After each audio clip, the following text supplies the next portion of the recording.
Merci d'être avec nous dans le cadre de cette édition de la mi-journée, mesdames, messieurs. Bonjour et bienvenue. Assemblée générale du Conseil de sécurité de l'ONU, le président de la République a prononcé son allocution du haut de cette tribune. Félix-Antoine Tshisekedi a évoqué quelques résolutions, entre autres une analyse profonde du rapport des experts des Nations Unies sur son pays afin que les conséquences soient tirées. Suivez cet extrait choisi par Joël Bisseba et Enoch Mafuka.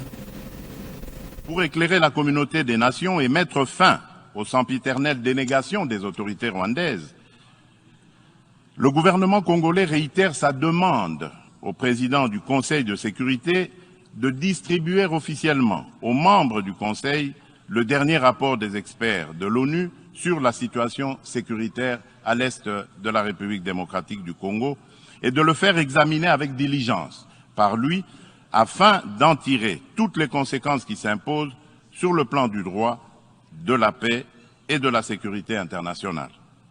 Il y va de l'image et de la crédibilité de notre organisation. Procéder autrement serait, d'une part, encourager le Rwanda à poursuivre son agression, ses crimes de guerre et ses crimes contre l'humanité en République démocratique du Congo, et d'autre part, nourrir davantage la suspicion légitime des Congolais sur l'impartialité de l'ONU, ainsi que la complicité de certains de ses membres dans ces crimes. C'est pour mettre fin à cette suspicion et dissiper l'ambiguïté de certaines positions du Conseil de sécurité sur la crise sécuritaire à l'est de la RDC, ambiguïté qui excède la population congolaise et exacerbe la tension entre elle et la mission de l'ONU pour la stabilisation du Congo, la MONUSCO, que le gouvernement de mon pays a demandé la réévaluation du plan de retrait progressif et responsable de cette mission. En dépit de ma évoqué du haut de cette tribune des Nations Unies les différentes conséquences de l'agression rwandaise dans l'est de la RDC, le président en exercice de la SADC a appelé au respect strict de la charte de l'Union africaine. Suivez cet extrait encore une fois de Joël Bisseba. En dépit de ma bonne volonté et de la main tendue du peuple congolais pour la paix, certains de nos voisins n'ont trouvé mieux que de nous remercier par l'agression et le soutien des groupes armés terroristes qui ravagent l'est de la République démocratique du Congo. C'est le cas actuellement du Rwanda qui, au mépris du droit international, de la charte de l'ONU et de l'acte constitutif de l'Union africaine, a une fois de plus non seulement agressé en mars dernier la République démocratique du Congo par des incursions directes de ses forces armées, les RDF, mais aussi occupe des localités de la province du Nord Kivu par un groupe armé terroriste interposé, le mouvement du 23 mars, dit M23, auquel il apporte un soutien massif, tant en matériel de guerre qu'en hommes de troupes.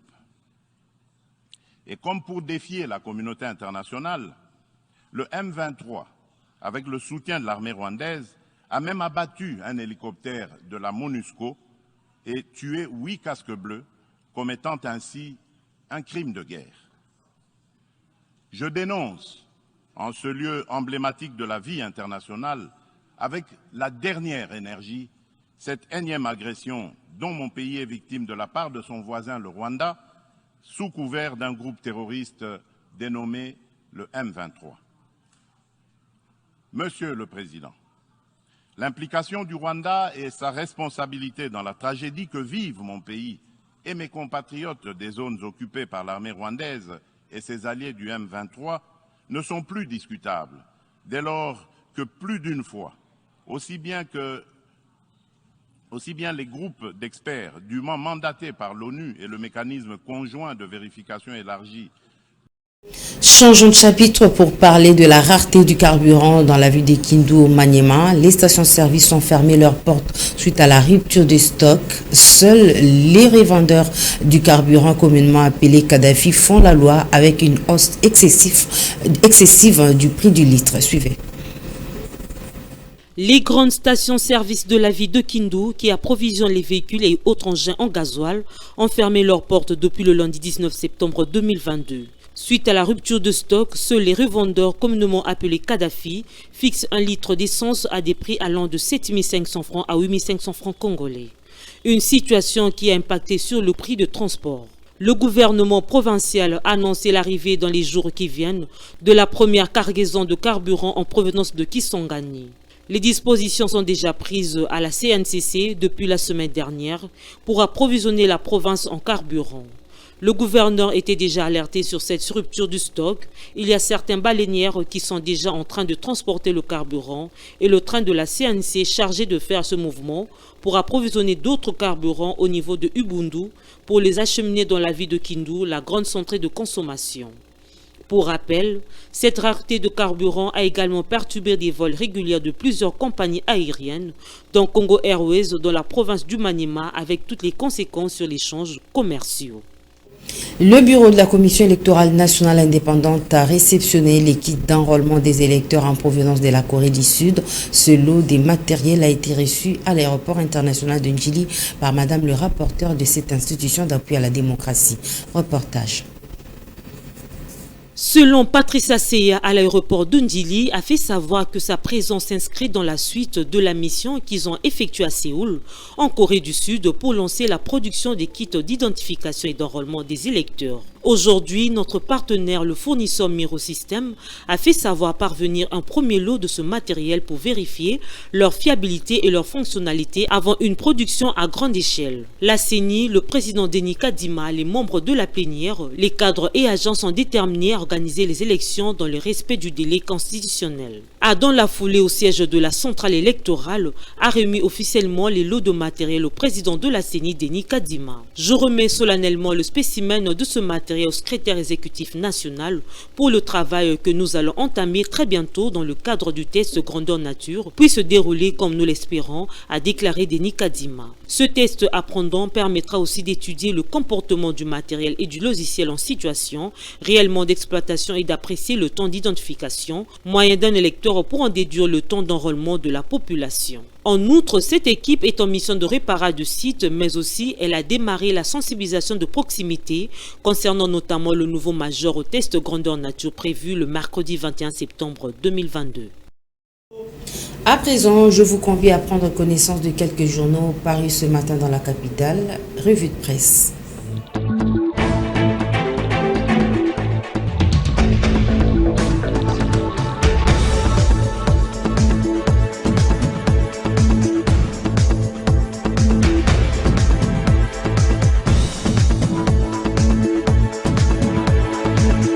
Elle est présente avec moi sur ce plateau. Il s'agit de Monica Makaba. Bonjour Monica. Bonjour Rudy Nozé. Tu as toute une sélection de journaux. Nous débutons par La Prospérité qui titre Rwanda, M23, groupe armé et consorts, RDC, Félix Tshisekedi propose 5 pistes de sortie de crise à l'ONU. Effectivement, la République démocratique du Congo, le peuple congolais demande aux Nations Unies, à l'Union africaine, aux communautés régionales africaines et aux partenaires de la RDC de ne plus se fier aux dénégations éhontées des autorités rwandaises et de contribuer plutôt au rétablissement de la sécurité, à la construction d'une paix durable et à la création des conditions nécessaires à une coopération fructueuse dans la région des Grands Lacs pour le bien de tous. À cet effet, il est nécessaire de rendre effectif le retrait immédiat du M23 des localités occupées, le retour des déplacés congolais de ces localités à leur domicile et à la cessation sans condition du soutien de l'armée rwandaise à ce groupe terroriste, selon l'esprit de la lettre de la feuille de route de Luanda convenue entre la RDC et le Rwanda, ainsi que des déclarations successives du Conseil de sécurité de l'ONU, du Conseil de paix et de la sécurité de l'Union africaine, de la Communauté d'Afrique de l'Est, CEAE, et de la Communauté pour le développement de l'Union africaine, de la Communauté de l'Afrique australe, SADC, multiplier les pressions sur le Rwanda et le M23, dont les dirigeants sont du reste sous sanction de l'ONU, et montrer plus de fermeté à leur égard pour qu'ils respectent leurs positions prises par les organisations internationales précitées, appuyer la poursuite du processus de paix de Nairobi, les discussions de Luanda, RDC, Rwanda et le déploiement de la force régionale de l'Afrique de l'Est, dont le statut et les règles d'engagement viennent d'être signés le 8 septembre dernier à Kinshasa, successivement par le gouvernement congolais et le secrétariat général de la CEAE d'une part, et d'autre part par les FARDC et de commandement de cette force régionale, médiateur de la CEAE et de l'Union africaine dans la crise sécuritaire en République démocratique du Congo, à poursuivre leur bon office, lever tout obstacle et la restructuration par la RDC de ses forces armées et la montée en puissance de celles-ci pour mieux remplir ses missions régaliennes, notamment par la levée pure et simple de toutes les mesures restrictives de l'acquisition des équipements militaires, quelle qu'en soit la forme édictée par le Conseil de sécurité de l'ONU. Tel est l'essentiel à retenir de l'intervention de Félix Antoine Tshilombo hier dans la soirée au haut de la tribune à New York, en marge de la 77e session ordinaire de l'Assemblée générale des Nations unies. Oui, on va prendre le vrai modérateur qui fait également partie de ta sélection. Le journal écrit manifestation anti-MONUSCO vers les actions les plus musclées. Oui, les manifestations de grande envergure pour le retrait de la MONUSCO sont en cours. Les propos d'Antonio Guterres, secrétaire général de l'ONU, n'ont pas enchanté les Congolais. Déjà, la coordination provinciale de la société civile, Force vive du Nord Kivu, décrète 2 journées ville morte le lundi 26 et le mardi 27 septembre prochain afin d'exiger la fin de l'état de siège et le départ de la MONUSCO. Au cours d'une conférence de presse de ce mardi 20 septembre à Goma, le président de cette structure au Nord Kivu, John Banyene, a précisé qu'il est inadmissible que Bunagana et plusieurs autres entités du territoire de Rutshuru soient toujours sous occupation des rebelles du M23, appuyés par le Rwanda depuis plus de 3 mois. Rudi Nonzeyo maintenant, alors que l'état de siège a été institué en vue d'imposer la paix dans l'est de la République démocratique du Congo. Tout à fait, Monica. On revient sur le journal. Cette fois-ci, on change de sujet. Sud Kivu, les débris de l'avion disparu depuis 10 jours, retrouvés dans la zone du parc de Kahuzi-Biega. Oui, les débris de l'avion disparu depuis le 10 septembre après avoir décollé de l'aéroport de Kamvumu ont été retrouvés lundi 19 septembre. C'était dans la zone du parc de Kahuzi-Biega, indiquent les sources aéroportuaires. Les membres de l'équipage sont tous décédés. L'appareil, un petit porteur de marque Antonov 28 de la compagnie aérienne Tracep, spécialisée dans le fret commercial, avait quitté Bukavu le 10 septembre aux alentours de 13h.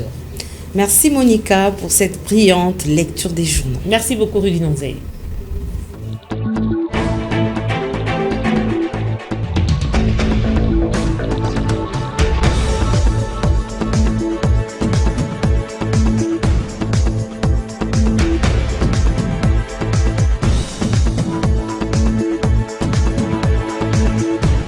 Mesdames et messieurs, cette tranche d'information touche également à sa fin. Merci de votre aimable attention.